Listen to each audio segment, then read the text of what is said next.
नमस्कार। मामूली शुरुआत से लेकर आसमान में एक पाई तक लैपिनोज पिज़्ज़ा खाद्य श्रृंखला के शीर्ष पर पहुंच गया है। सफलता का एक टुकड़ा परोस रहा है जिसने हर किसी को बात करने पर मजबूर कर दिया है। तो चलिए समझते हैं लैपिनोज पिज़्ज़ा की सक्सेस स्टोरी हमारे इस चैनल के माध्यम से। पिज़्ज़ा बिजनेस में हाथ आजमाया और बिना फंडिंग के खड़ी कर दी 1,000 करोड़ की कंपनी ला पिनोज पिज़्ज़ा आज देश की तीसरी सबसे बड़ी पिज़्ज़ा कंपनी है। इसकी शुरुआत सनम कपूर ने की थी। वह एक आईटी कंपनी में काम करते थे, लेकिन उनका सपना खुद का बिजनेस शुरू करने का था।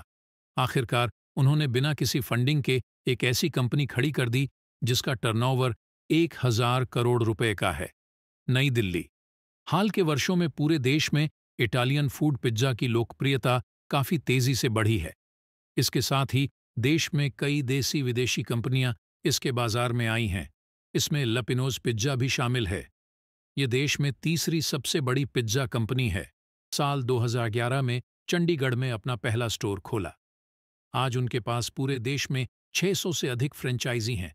सनम कपूर ने साल 2011 में चंडीगढ़ में 120 वर्ग फुट की छोटी सी जगह लेकर अपना पहला पिज़्ज़ारिया खोला और उसका नाम रखा पिनोचियो पिज़्ज़ा।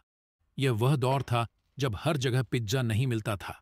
बाजार में डोमिनोज और पिज़्ज़ा हट जैसी इंटरनेशनल चेन मौजूद थी। तब भारत के पिज़्ज़ा बाजार में डोमिनोज की 24% हिस्सेदारी थी। देश का 80 से 90% बाजार तीन कंपनियों डोमिनोज, पापा जॉन्स और पिज़्ज़ा हट के पास था। ऐसी स्थिति में सनम कपूर ने बिना किसी फंडिंग के बाजार में धीरे धीरे अपनी पकड़ बनानी शुरू की। खुद के पैसे से ही उन्होंने बिजनेस को आगे बढ़ाया।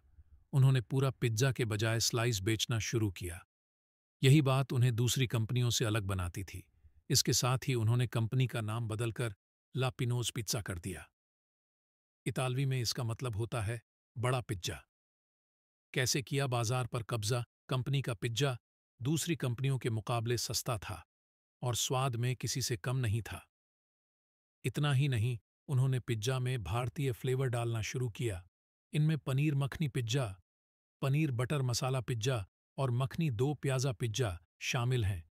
यानी कंपनी ने बड़े पीस के साथ देसी तड़के का इस्तेमाल किया। फिर कंपनी लार्ज और एक्स्ट्रा लार्ज पिज़्ज़ा भी देने लगी।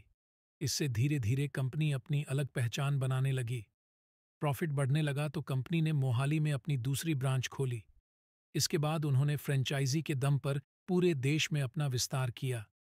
कंपनी ने साथ ही जैन पिज़्ज़ा भी शुरू किया, जिसमें प्याज, लहसुन और मशरूम का इस्तेमाल नहीं किया। इससे बच्चों और युवाओं के साथ साथ बुजुर्गों का भी पिज़्ज़ा के प्रति आकर्षण बढ़ा। कंपनी ने 2013 में अपनी पहले फ्रेंचाइजी दी थी। 2015 में यह संख्या 50 पहुंच गई। 2017 में यह संख्या 100 और 2019 में 200 पहुंच गई।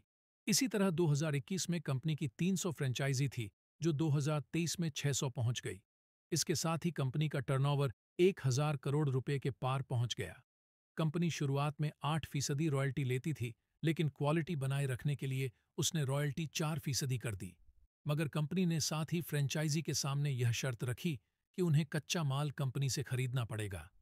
कंपनी के कुल रेवेन्यू में 33% हिस्सा कच्चे माल की बिक्री से आता है।